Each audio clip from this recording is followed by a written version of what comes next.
What's going on, everyone? I'm just a typical, average American here today to react to 10 places in Canada that prove it's like no other country. So, as Americans, there's a lot of things about Canada that we have no idea about. And so many places in Canada that we don't even know about. So today, I want to take a look at these 10 different places in Canada that I've never seen before that also show how unique and different Canada is to the rest of the world. So let's take a look at some of these, starting with the Biosphere of Montreal, designed by Buckminster Fuller. Is that a real name? Buckminster Fuller. This relic of the 67 Expo survived fire and ice. The Biosphere of Montreal. Oh my god! What is this thing? This what does this power Canada? What does this thing do? This is an extremely unique looking structure. It's like a cage. It's a big ball made out of metal. Why not? Why the heck not? But another part of me is can't help but ask why. Why not? But why as well? Well, literally, what's the purpose of this? It's cool. Is that all it does? Is it just cool? There seems to be like a structure inside of this big metal ball. Oh, wow. This is so crazy. So this is in Montreal? It's like weird because it's a big man-made structure. It's very artificial looking, yet it's like plopped right into all this nature. Like there's a bunch of trees and stuff around it. This thing is nuts. In the best way possible, by the way. As their contribution to Montreal's 1967 World's Fair exposition, the United States government commissioned architect, scientist, and well-known genius. I guess he's well known, but I don't know. Buckminster Fuller? Hold on. I also didn't know this was commissioned by the United States government to Canada. Well, you're welcome. I'm just kidding. Like I had anything to do with this, or really. Somebody in the United States back in the 1960s, the good old days, when the United States and Canada had like a great relationship, the good old days. I didn't know that though, all joking aside. The United States commissioned an architect, a genius, Buckminster. I can't get over that name, I'm sorry. To design a pavilion. A pavilion. Like a place for people to like just walk around and like appreciate. Fuller, who popularized, perfected, and named the geodesic dome, designed a 20-story tall dome in the fashion of his hallmark design to represent the United States. Say what? This is like reminding me of the Statue of Liberty. Wasn't the Statue of Liberty gifted to the United States from like France or something? Like, I didn't know that we were out here doing this stuff in the 1960s. That's awesome. This thing is amazing. I don't mean to like toot our own horn here. now that I know, Now that I know the United States had anything to do with this, that makes it like even more awesome to me. Not in like a pompous like way, like cocky way, but like this means it's kind of like a symbol of the relationship between Canada and the United States and the World Fair and the 1960s, and just an incredible sort of work of art. That's really, really cool. Okay, let's keep going. The Enchanted Forest, An old world. This is in Canada? The Enchanted Forest? An old world fairy tale land with over 350 fairy folk figurines? What now? Okay, this is in British Columbia. Hidden amongst the old cedars are, oh my, the 350 fairy folk figurines. There it is. Oh my god. This is, they're like statues and, wait, those are mermaids. And a dragon and a castle and a friendly sort of gnome. What is this? This is incredible. This is a fantasy wonderland in British Columbia. Artist Doris Needham and her husband Ernest wanted to place her hand sculpted cement creation. So they bought a forest in Canada and filled it with enchanted figures. This is what an incredible use of free will by these human beings. Incredible. This is in the 1950s. Wow, we just like humans were just doing cool stuff in the 1950s. Like I swear, in 1960s, building domes and mythical forests. They cleared trails and constructed rock walls. It's 8 acres. They did not use nothing but hand tools.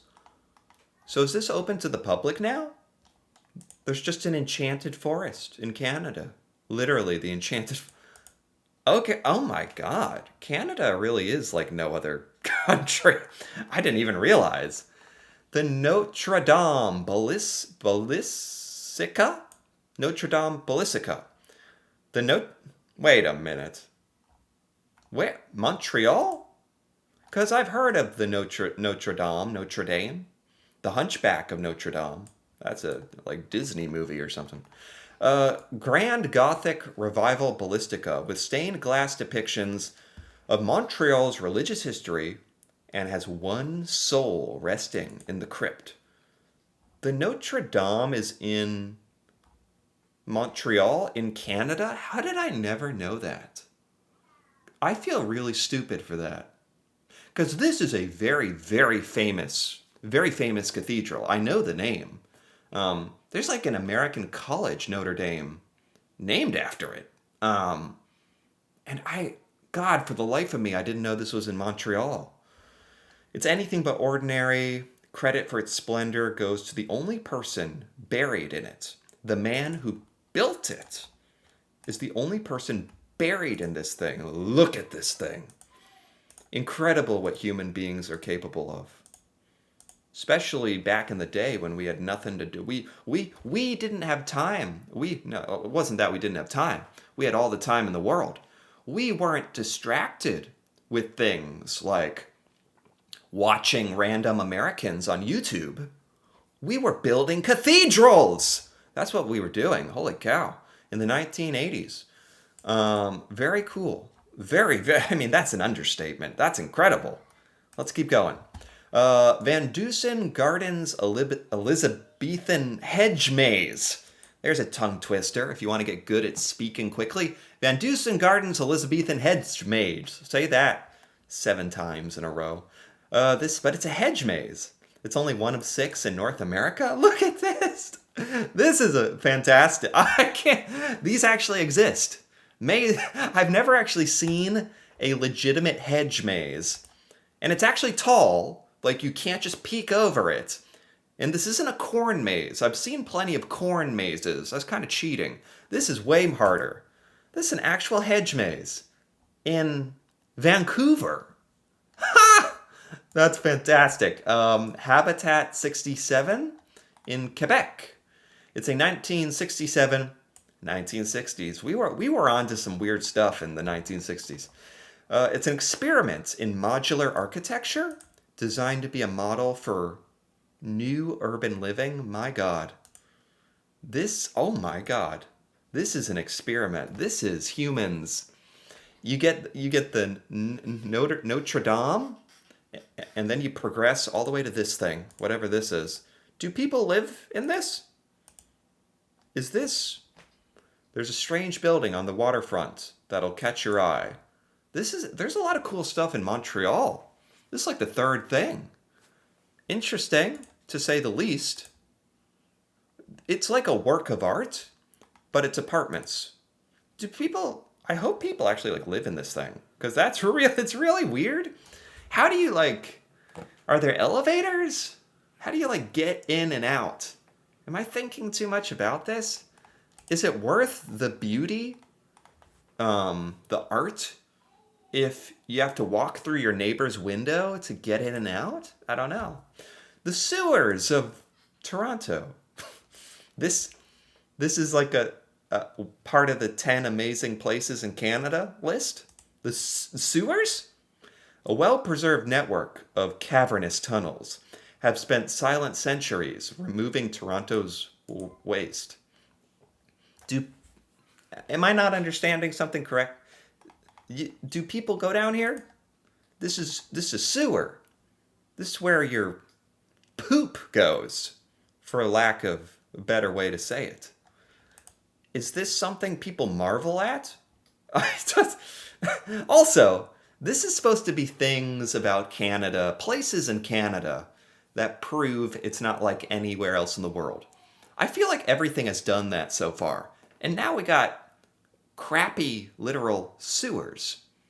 Is there something unique about these sewers in particular? It takes a truly special set of circumstances to turn sewage into a landmark. True.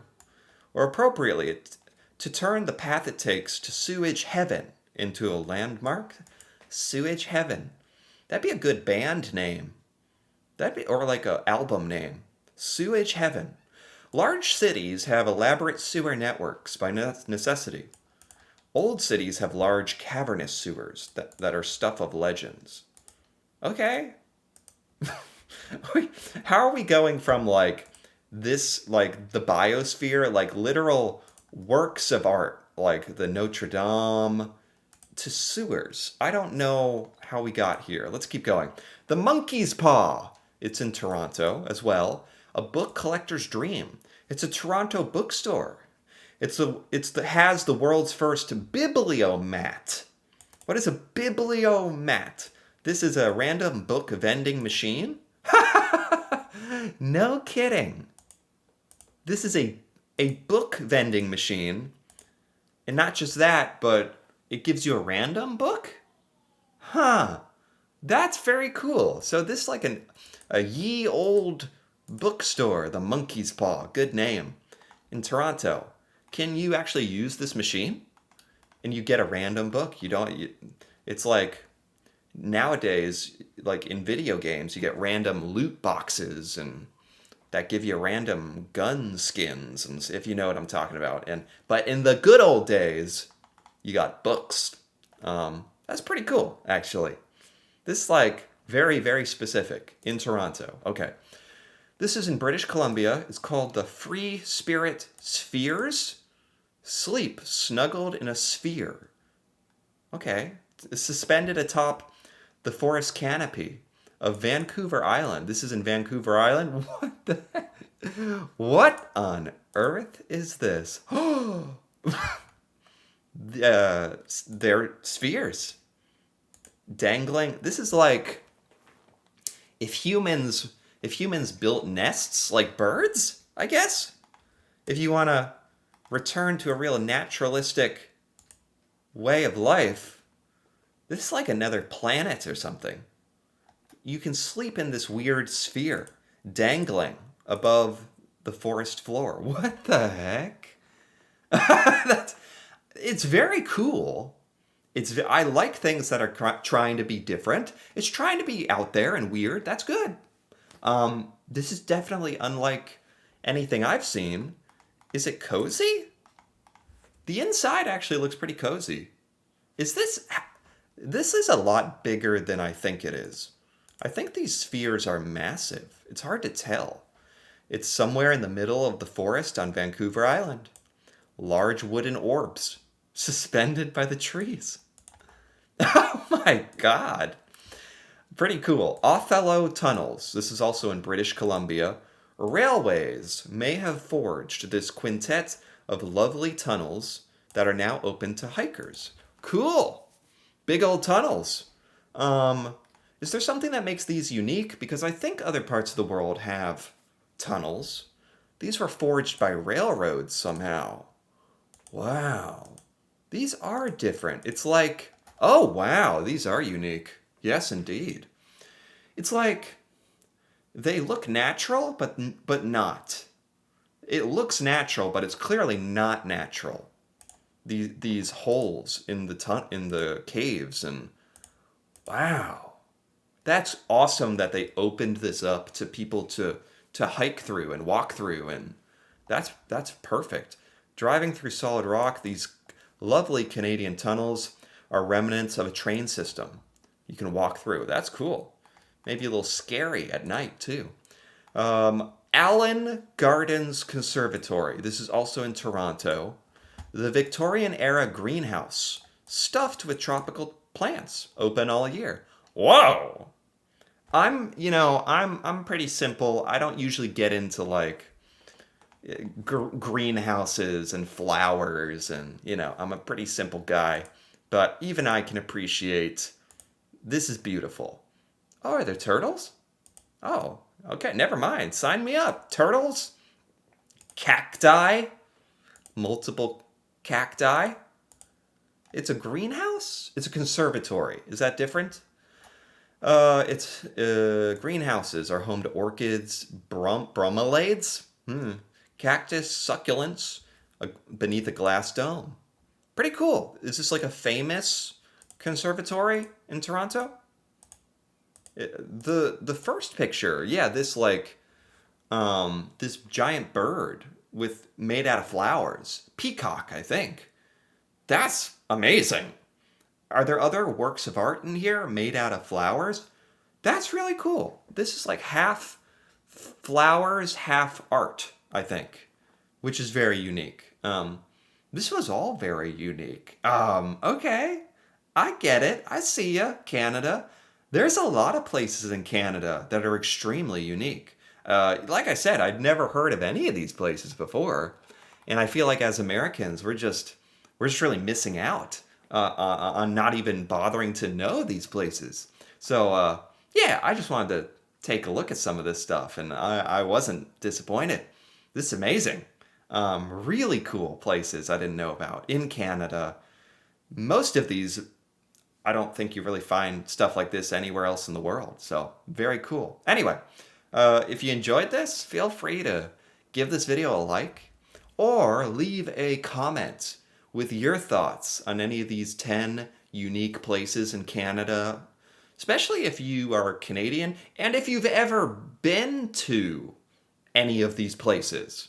That'd be cool to hear about. And if you're interested in more videos like this, me reacting to Canada and seeing Canadian things I've never seen before, feel free to subscribe for more. And until then, thanks for watching, and see you next time.